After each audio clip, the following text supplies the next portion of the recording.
UK की सियासत का शेख रशीद पुलिस के हत्थे चढ़ गया।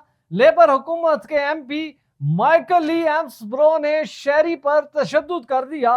अपने ही वोटर के सवाल पूछने पर गुस्से में आए और घूंसे मार दिए, जिसकी सीसीटीवी फुटेज सामने आते ही सरके स्टामर ने अपने तगड़े एमपी को फौरी तौर पर हुकूमत से हटाकर पुलिस एक्शन फेस करने का हुक्म दे दिया है। आज की वीडियो में आपको पता चलेगा कि यूके के शेख रशीद ने मजीद क्या गुल खिलाए हैं और यह स्कैंडल आखिर लेबर हुकूमत के लिए किस हद तक टफ हो सकता है। मेरे साथ रहिएगा। बिस्मिल्लाहिर्रहमानिर्रहीम। देश परदेश में मैं हूं आपका मेजबान इमरान असगर। दोस्तों, यूके से गर्मा गर्म खबर और खास तौर पे हुकूमती ईवानों से यूके की सियासत के शेख रशीद जाने वाले एमपी माइकल ली एम्सबरी ने तो नए गुल खिला दिए हैं। जैसा कि आप सब जानते हैं कि लेबर हुकूमत ने विंटर फ्यूल एडजस्टमेंट के चक्कर में बहुत से लोगों के घरों को ठंडा कर दिया है, क्योंकि अब वो पैसे बिल में ऐड होंगे और हुकूमत अदा नहीं करेगी। इसी के ऊपर इनके जो अपने एमपी हैं, इनसे अपने हलके के लोगों ने सवाल किया कि आप पार्लियामेंट में मौजूद हैं, आपने क्या जुल्म किया है, क्योंकि पेंशनर्स की बड़ी तादाद टोटल इस फ्यूल प्राइस एडजस्टमेंट पर जो है वो रिलाय करती है और अब सर्दियां आ रही हैं, जिसकी वजह से बहुत से लोगों को खतरा है। इसके ऊपर होना तो यह चाहिए था कि माइकल ली उसकी तसल्ली करते, अपने वोटर को समझाते कि आप परेशान ना हो, हुकूमत जहां पर मौजूद है कोई ना कोई ऐसा सब्स्टिट्यूट करेगी, क्या कोई ऐसा रिलीफ लेके आएगी कि लोगों की परेशानी में कमी आ सके। लेकिन जैसा कि माइकल ली यूके के शेख रशीद हैं, वहीं पर जज्बाती हुए और अपने ही वोटर को थप्पड़ दे मारे, और ना सिर्फ थप्पड़ बल्कि घूंसे मारकर उसे जख्मी कर दिया। अब माइकल ली जो है वो उनकी उम्र है तकरीबन 55 साल, जबकि जिस वोटर पे तशद्दुद किया है उसकी उम्र है तकरीबन 45 साल। ये फोटोग्राफ्स आपके सामने हैं कि जनाब ने किस तरह इस शख्स को तशद्दुद का निशाना बनाया।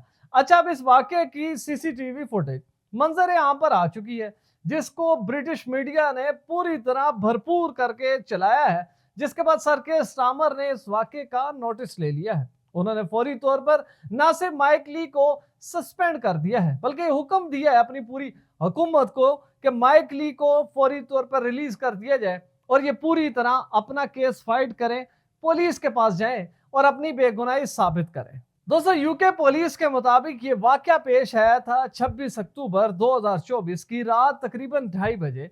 लेकिन माइकल ली इस सारे वाकये में अपनी बेगुनाही का रोना रोते रहे और उन्होंने कहा कि ये शहरी जो पुलिस के पास कंप्लेंट लेके गया है, बेसिकली ये झूठ बोल रहा है। लेकिन उनको ये मालूम नहीं था कि जहां पर ये असाल्ट हुई, जहां पर इन्होंने तशद्दुद किया अपने वोटर पर, वहां पर एक सीसीटीवी कैमरा भी मौजूद था। और इसी सीसीटीवी फुटेज ने माइकल ली की जो बेगुनाही थी उसको बुरी तरह बेनकाब कर दिया है। अब माइकल ली जो है आज पुलिस के सामने पेश हुए हैं। पुलिस ने कहा, जनाब ये मामला अब कोर्ट में जा चुका है, आपके शहरी की जो कंप्लेंट है वो अब कोर्ट डिसाइड करेगी, लिहाजा आप मजिस्ट्रेट की अदालत में पेश हो। मीडिया रिपोर्ट्स के मुताबिक माइकल ली यानी कि यूके के शेख रशीद बाज़ाब्ता तौर पर मजिस्ट्रेट की अदालत में पेश हुए हैं। उन्होंने इब्तदाई बयान यही दिया है कि वो कल तक एमपी थे, लेकिन इस वाक़े के बाद उनसे ये ओहदा वापस ले लिया गया है। लेबर हुकूमत ने उसको सस्पेंड कर दिया है, लिहाजा वो अपने आप को कानून के सामने सरेंडर करते हैं और वो तमाम शवाहिद जो कि इस एप्लीकेंट के पास मौजूद हैं वो लेकर आए और मैं कोशिश करूंगा कि मैं अपनी बेगुनाही को साबित कर सकूं।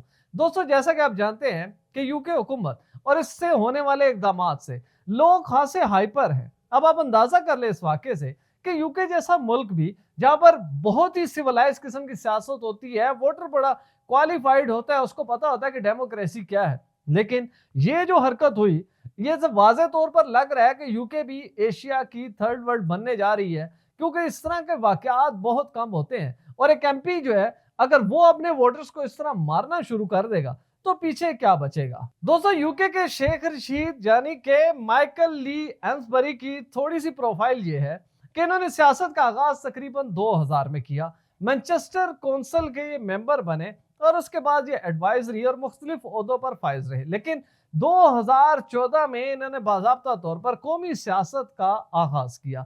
लेबर हुकूमत से इनका ताल्लुक है और ये प्रॉपरली हैवी मैंडेट के साथ मुंतखब हुए और ये एमपी साहब दो कॉन्स्टिट्यूएंसी रनकॉन एंड एल्सबे को रिप्रेजेंट करते हैं। यहां से वोटर्स ने इनके ऊपर एतमाद किया था और इसी एतमाद को देखते हुए ये एमपी मुकर्रर हुए और लेबर हुकूमत का हिस्सा बने। ये बहुत सी वजारतें बिल्कुल उसी तरह जैसा हमारे शेख रशीद ने बहुत से सेटअप्स में अपना पूरी तरह हिस्सा डाला और मुख्तलिफ वजारतों पर वो तैनात रहे। इसी तरह एम्सबरी ने भी बहुत सी वजारतें संभाल रखी हैं, लेकिन इस उम्र के इस हिस्से में उनसे ऐसी गलती हो जाने के बाद लोग खासे हाइपर हैं। सोशल मीडिया के ऊपर माइकल ली की हंसी क्लास ली जा रही है कि ये जनाब जो खुद को शेख रशीद कहलाते हैं यूके के, इन्होंने तो बहुत सी हदें पार कर दी हैं और लोग किसी भी सूरत ये हरकत बर्दाश्त नहीं करेंगे कि वो अपने ही एमपी से थप्पड़ खाते रहे। लिहाजा यूके हुकूमत ने तमाम तर वसाइल और तमाम किसी भी किस्म की स्पेकुलेशन से हटते हुए ये ऐलान किया है कि पुलिस पूरी तरह इस मामले को इन्वेस्टिगेट करे। किसी भी किस्म का दबाव पुलिस के ऊपर नहीं होगा। जो भी एविडेंस है वो सामने लेकर आए और एविडेंस बेस के ऊपर एमपी के खिलाफ एक्शन लिया जाए। अब लगता यही है कि अगर यूके पुलिस इस एमपी के खिलाफ वो तमाम शवाहिद जमा करने में कामयाब हो जाती है, जिससे यूके के शेख रशीद बुरी मुश्किल में फंस जाएंगे और अल्टीमेटली अब इनको अपनी मेंबर पार्लियामेंट से भी हाथ धोना पड़ेंगे। दोस्तों, इस सिचुएशन को देख के वाज़े तौर पर लगता है कि ये वही पल्स है जो कि यूके बजट से पहले की अनाउंसमेंट थी। लोग खासे परेशान थे महंगाई की वजह से और जब बजट पेश हुआ तो लोग उससे ज्यादा परेशान हो गए क्योंकि अल्टीमेटली आमदन कम है, इखराजात ज्यादा हैं। होगा यही कि लोग फिर आपसे क्वेश्चन रेस करेंगे कि आप पार्लियामेंट में मौजूद हैं, आप लोगों ने क्या किया, और जब आपके पास जवाब नहीं होगा तो वोटर्स को तसल्ली आपने फिर इसी तरह करनी है जिस तरह ये मार्कली साहब ने की है। तो डेफिनेटली आप लोगों को भी देखना होगा और खास तौर पे यूके की हुकूमत को देखना होगा कि इतना खौफनाक रिएक्शन जो यूके की स्ट्रीट्स में अगर आना शुरू हो चुका है तो ये तो फिर कोई भी एमपी सेव नहीं होगा। कोई भी शख्स जो कि अपने हलके में जाएगा, लोगों में उठे बैठेगा तो उनसे सवालात किए जाएंगे कि आखिर आपने यूके के लोगों के लिए क्या किया है। तो ये बेहतर वक्त है कि लेबर हुकूमत ने जिस तरह के पूरे इस सिस्टम को इवॉल्व किया, नया बजट पेश किया और बड़े दावे किए कि वो इक़्तिदार में आते ही लोगों के हकूक पर बात करेंगे और खास तौर पर जो कंजर्वेटिव की जानिब से 22 बिलियन पाउंड का जो पब्लिक होल है उसको कवर अप करेंगे। लेकिन ये तमाम दावे एक जगह रह गए। अब सूरत हाल ये हो चुकी है कि लोग अपने हकूक के लिए डायरेक्टली एमपीज और वो तमाम मेंबर पार्लियामेंट जो कि लोगों ने मुंतखब किए, आप उनसे पूछेंगे कि आखिर आप पार्लियामेंट में इसलिए गए थे कि लोगों के लिए मुश्किलात पैदा की जाएं। हम उम्मीद करते हैं कि यूके के शेख रशीद अपनी बेगुनाही साबित करने में कामयाब हो जाएंगे, अदरवाइज इनको अपनी मेंबर पार्लियामेंट से हाथ धोना पड़ेंगे। दोस्तों, देश परदेश कोशिश करेगा कि इस रिजल्ट वाकई के ऊपर यूके के शेख रशीद पर होने वाली तमाम तहकीकात को आपके साथ शेयर करते रहे ताकि आपको अपडेट रखा जा सके। दोस्तों, वीडियो अच्छी लगे लाइक करें, कमेंट करें और ज्यादा से ज्यादा शेयर करें और याद रखें देश परदेश को आपने सब्सक्राइब जरूर करना है। और आपसे यही गुजारिश है, मेरी स्क्रीन पे नजर आने वाला नंबर बिलाल प्रोडक्शन का, इनको उसका कॉल करें जब आपने वीडियो फुटेज बनानी हो, फोटो शूट करना हो, एचडी क्वालिटी का, वीजा, इमिग्रेशन और इनसे जुड़े दीगर मसाइल के हल के लिए। देखते रहिए देश परदेश इमरान असकर के साथ।